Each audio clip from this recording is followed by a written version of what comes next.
is strange.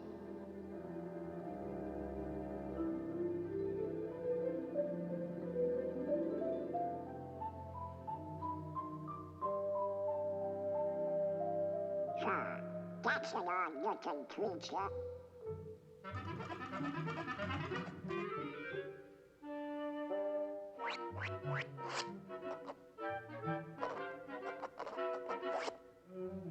What kind of a crazy place is this?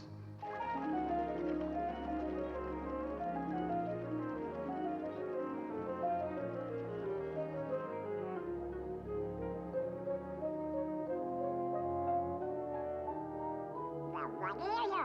Stravers? Pi is equal to 3.141592653589747, etc., etc., etc. Huh? Hello? Hello? Hello, Donald. That's me. Where am I? Mathemagic Land. Mathemagic Land? Never heard of it.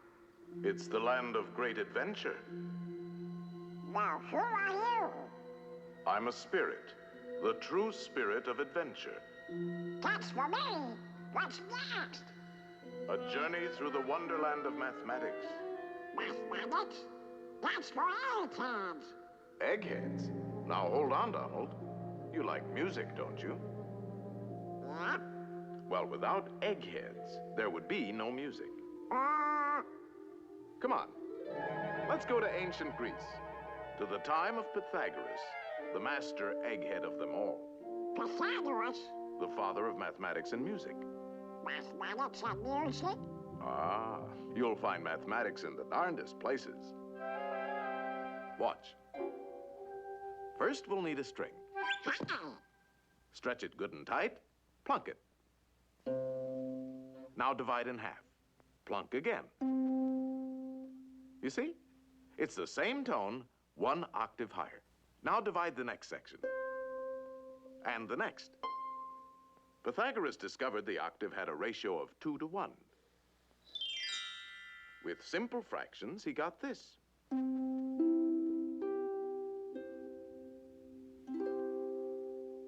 And from this harmony in numbers developed the musical scale of today.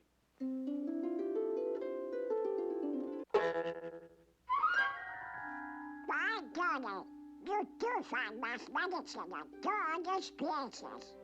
You can imagine how excited Pythagoras was when he shared his findings with his pals, a fraternity of eggheads, known as the Pythagoreans.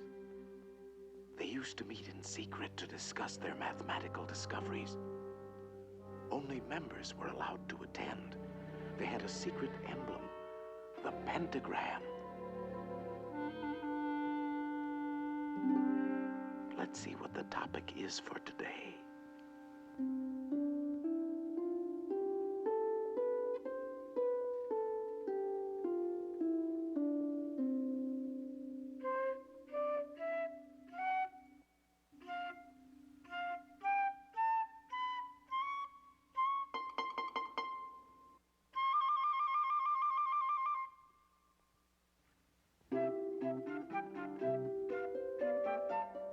What's going on?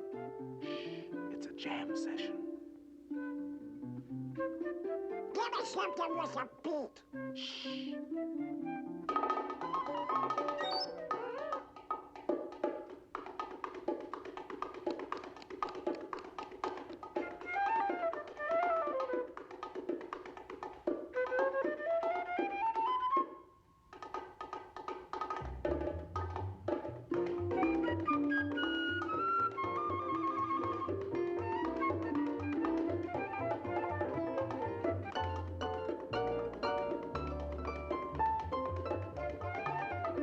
So from these eggheads, the Pythagoreans, with their mathematical formula, came the basis of our music of today.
candle, boy, put it down. Well, I'll be a postman kid. It was our old friend Pythagoras who discovered that the pentagram was full of mathemagic. The two shorter lines combined exactly equal the third. And this line shows the magic proportions of the famous golden section. The second and third lines exactly equal the fourth. Once again, we have the golden section. But this is only the beginning. Hidden within the pentagram is a secret for creating a golden rectangle, which the Greeks admired for its beautiful proportions and magic qualities. The star contains the golden rectangle many times over.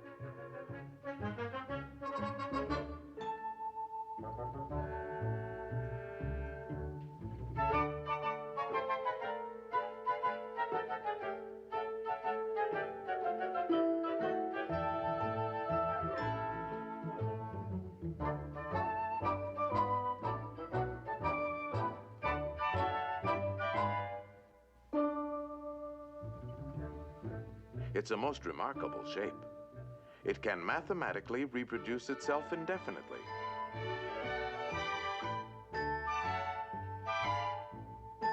All these rectangles have exactly the same proportions.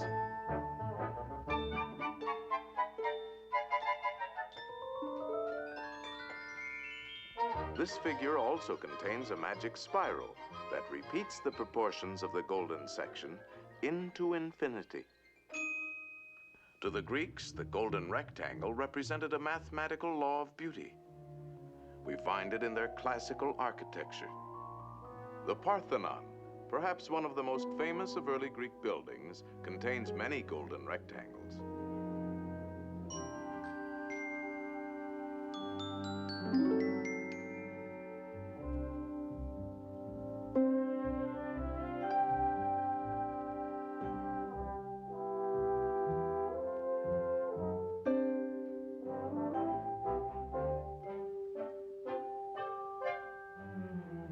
These same golden proportions are also found in their sculpture.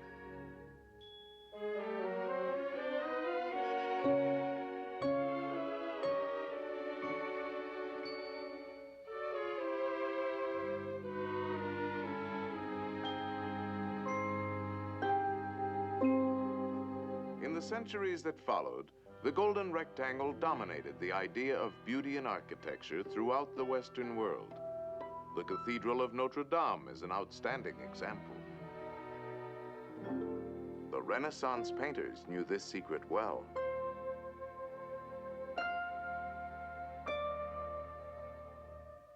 Today, the golden rectangle is very much a part of our modern world.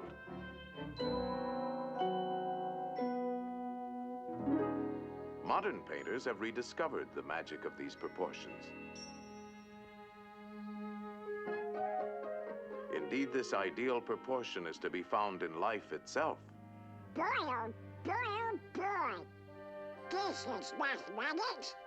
I got mathematical figures like that. Donald. Get me to it. No. Ideal proportion. Not quite. No, I'm afraid not. Well, we can't all be mathematically perfect. Oh, yeah? Yeah, I knew I could do it.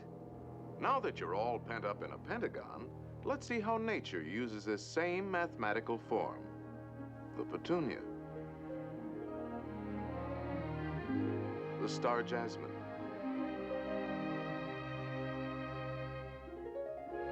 the starfish,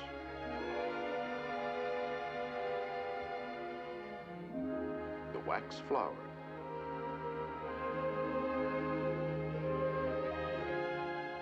there are literally thousands of members in good standing in nature's Pythagorean Society of the Star.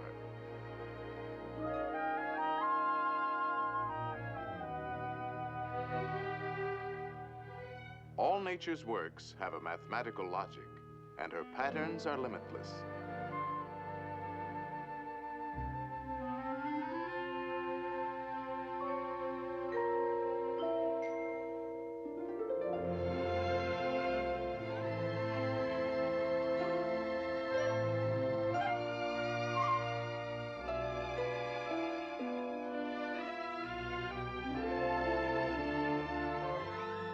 magic proportions of the golden section are often found in the spirals of nature's designs.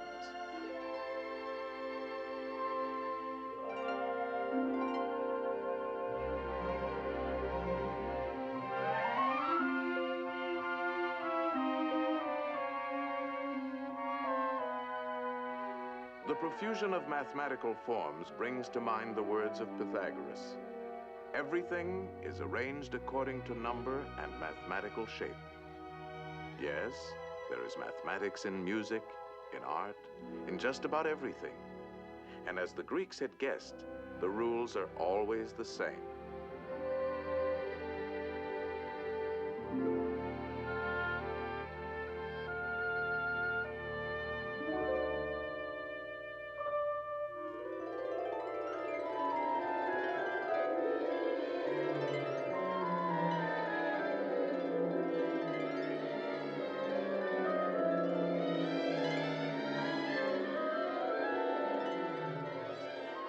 Well, Donald, did you enjoy your geometrical journey?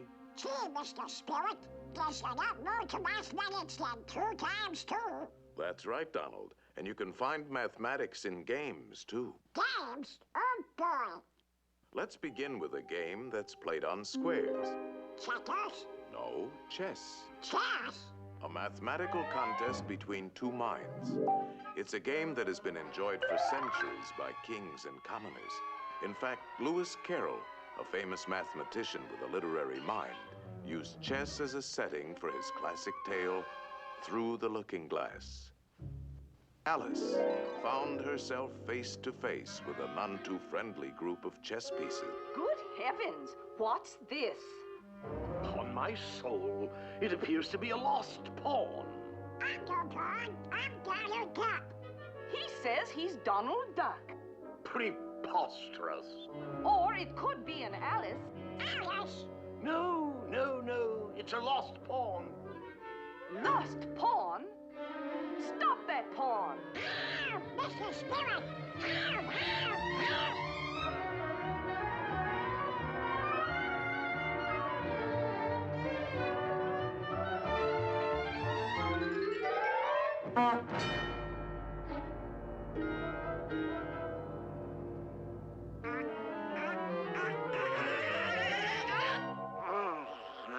Phew, that was close. Now you can look at this game from a safer perspective.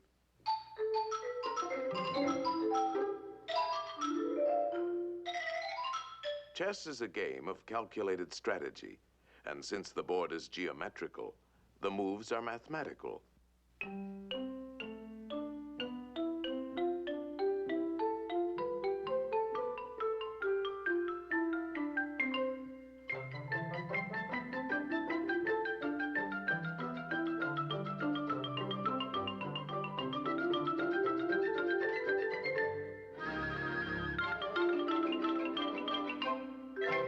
Checkmate, and the game is over. That's very interesting. What's next? Practically all games are played on geometrical areas. The baseball field is a diamond. Oh, boy.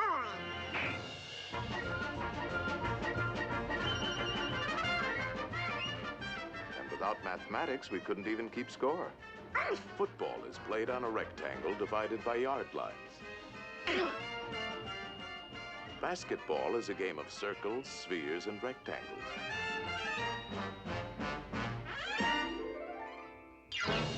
Even hopscotch has its multiple squares.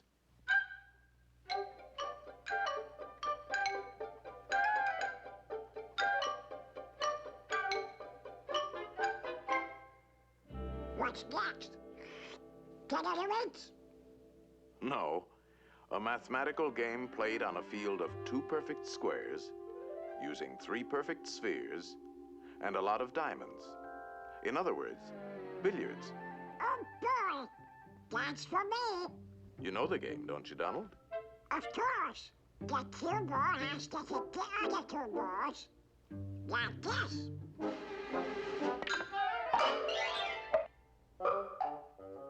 Now let's see how an expert at 3-cushion billiards uses his head.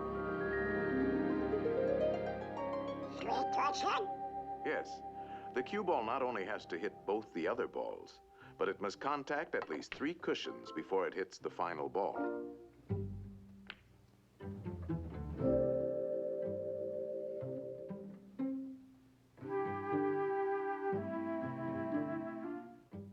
One, two, three.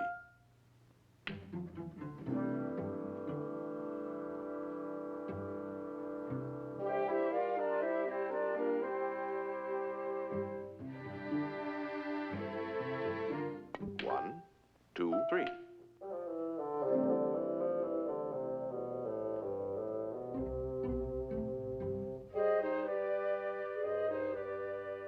It takes an expert to make several shots in succession.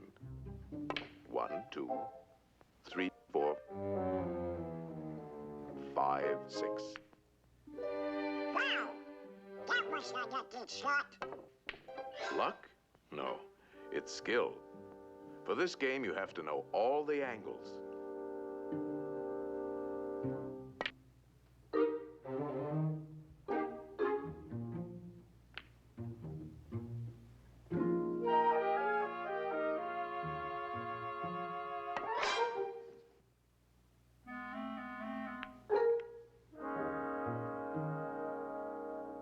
One, two, three, 4, 5, 6, 7. That's amazing! How does he do it? First, there's technique. He's striking the cue ball low, so it'll spin backwards. Hitting the ball on the right side will make it hug the rail. These trick shots take a lot of practice. He missed it! 1, 2, 3. What's the mathematical about that? Oh, this game takes precise calculation. He figures out each shot in his head. He could play it like this, but it calls for quite a bit of luck. There is a better choice. For this, he uses the diamond markings on the rail as a mathematical guide. First, he figures the natural angle for hitting the object balls. And then he finds that his cue ball must bounce off the number 3 diamond. Next, he gets ready for the shot, and he needs a number for his cue position. This calls for a different set of numbers. Very confusing, isn't it? Not when you get the hang of it. You see, the cue position is 4. Now a simple subtraction. 3 from 4 is 1. So if he shoots for the first diamond, he should make it. It's called playing the diamond system.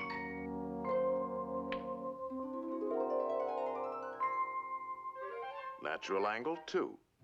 Cue position, 1.5, 2, 2.5, 3, 3.5. 2 from 3.5 is 1.5. So, shoot halfway between the first and second diamonds. There's nothing to it. Give me one. Let's see now. If I hit it here, it'll bounce there, and, no, here.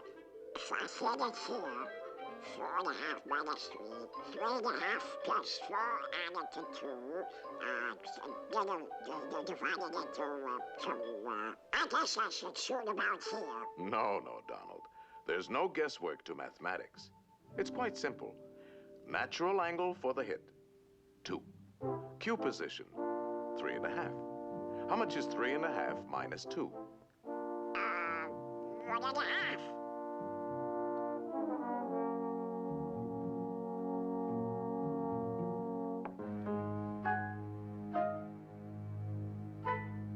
Hey, it works! Oh boy! It's a 6! If I hit it here, 3.5 plus 4, 2, 4.5 minus 3, divided by 9, You're making it tough for yourself, Donald.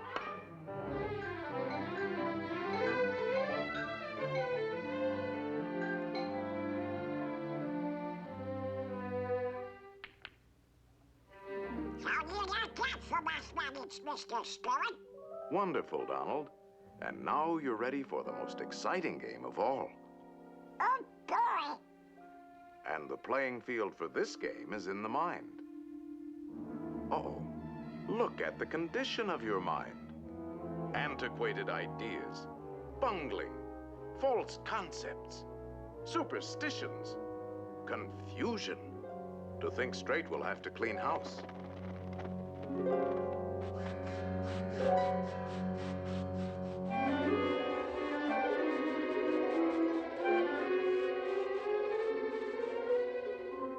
There, that's more like it. A nice clean sweep. This game is played with circles and triangles. Think of a perfect circle. A perfect circle.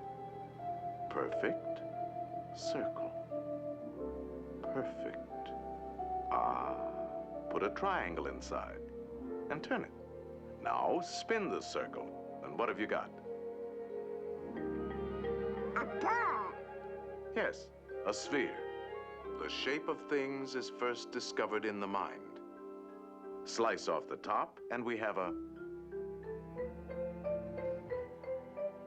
magnifying glass. That's right. A lens is a section of a sphere. All optical instruments are created through mathematics. You see, there's a lot more to mathematics than just numbers and equations. Let's get back to our circle and triangle. Roll it, and we have a wheel.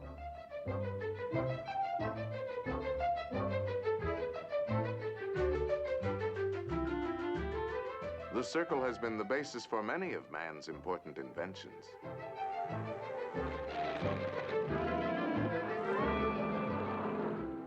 The mind can create the most amazing things. If we spin the triangle, we have a Cone. slice the cone. The cone is full of useful mathematical shapes. Slice it again. Slice it several times. The orbits of all planets and satellites can be found in the cone. No matter how you slice it, it's always mathematics. A slice like this gives us the reflector of a searchlight. A slice like this, the mirror of a giant telescope.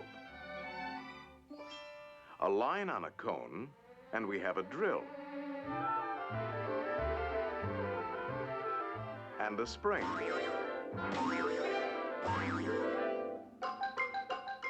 Now you're ticking.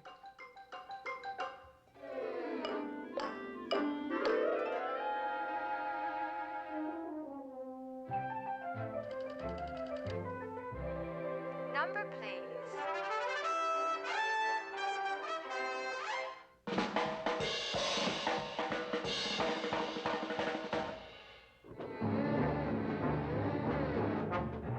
The mind is the birthplace for all of man's scientific achievements.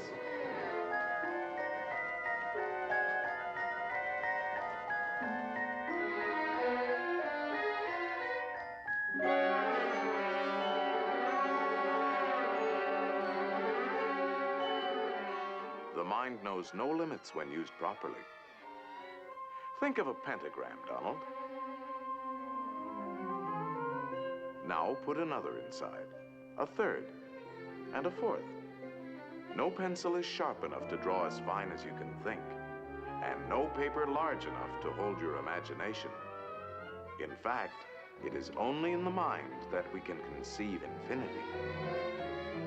Mathematical thinking has opened the doors to the exciting adventures of science. I'll be doggone. I've never seen so many doors before. Each discovery leads to many others, an endless chain. What's the matter with these doors? Hey! These doors won't open. They're locked. Of course they are locked. These are the doors of the future, and the key is... Mathematics. Right. Mathematics. The boundless treasures of science are locked behind those doors. In time, they will be opened by the curious and inquiring minds of future generations. In the words of Galileo, mathematics is the alphabet with which God has written the universe.